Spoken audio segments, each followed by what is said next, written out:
quraram, amma bu dəqiqə münasibətə görə ayrılmışam. Münasibətimin səbəbi sevdiyim insan ailəli olub, boşanıb, 3 il bundan qabaq uşağı da var. Sadəcə mənim ayrılmağımın səbəbi odur ki, çox qısqancı idi. Yəni bu adam evlənib boşanmışdı da, sənətli sünətli. Uşağı da vardı, bəli. Amma hədsiz yeri qısqanclıqlar oldu, çox problemlər oldu, ona görə ayrıldım.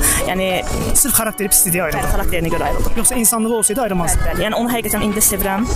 Kaş belə olmazdı. Geri dönüş yoxdur. Bəzən xoşbəxt olmaq üçün getmək lazımdır. Bəli. Xeyr.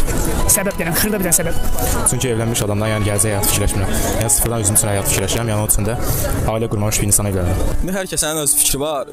Yəni mən öz işimə görə yoxdur. Yəni çalışdıqca əvvəlcədən yəni qarşımda böyüyən xanımla ailə quraram. Yəni sevdiyim. Boşanmış, uşağı olan kişi ilə ailə qurarsınız. Bəli. Baxır qadına.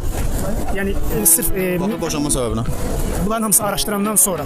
Yəni cavab yaxşı bir xanımdırsa, Niyə də olmaz? Mən belə deyim, demə xeyr. Ailə qurmaram. səbəb gətirə bilərsən, kiçik bir səbəb, ya mentalitet, ya nəsə də. Nə bilim,